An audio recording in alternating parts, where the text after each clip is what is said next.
ఏమయ్యా, లోకాలని కన్న తండ్రివే, బంగారు కొండ చేతిలో ఉన్నవాడివే, కుబేరుడు పక్కన చెయ్యి కట్టుకు నిలబడతాడే, నీ విభూతి చేత మహదైశ్వర్యములను సృజించగలిగిన వాడివే, ఏ కర్మకాలి శ్మశానంలో ఉంటావయ్యా, ఎందుకున్నావు అని అడిగింది.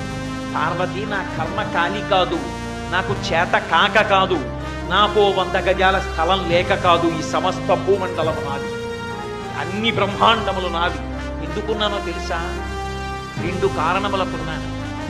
నా అంత వాణ్ణి నేను తెల్లగా ఉంటాను, పొడుగ్గా ఉంటాను, నాకు ఇంత పాండిత్యం వచ్చు, నాకు ఇన్ని ఉపన్యాసాలు చెప్పాను, ఇంత బాగా నటించాను, ఇంత ఐశ్వర్యం ఉంది, ఇంత పెద్ద ఉద్యోగస్తుడిని, ఇంత అధికారిని, ఇన్ని చెప్పుకున్నవాడి ఊపిరి వెళ్ళిపోయాక వాణ్ణి తీసుకొచ్చి కొడుకు కట్టెల్లో పెట్టి అగ్నిహోత్రంలో వేల్చి కపాలం పగిలిపోయాక ఇంటికి వెళ్ళిపోతాడు స్నానం చేసి.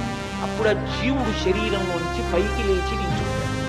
ఈ చుట్టూ ఉగ్రమైన భూతగణములను చూస్తాడు. నా వారన్న వారెవ్వరు ఉండరు.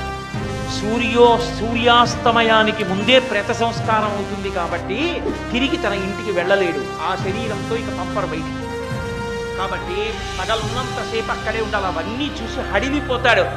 ఇంతమంది నా వారని బతికున్నంత కాలం సంపాదించి వాళ్ళందరికీ పెట్టినటువంటి వాడు శరీరం కాలిపోయిన తరువాత నా అన్నవాడు లేక ఒక్కడు నిలబడిపోతే, నా వారన్నవారు లేరని ఏడుస్తుంటే నేనున్నానని అభయం ఇవ్వడానికి అక్కడ నించున్నారు పార్వతి అన్నాడు.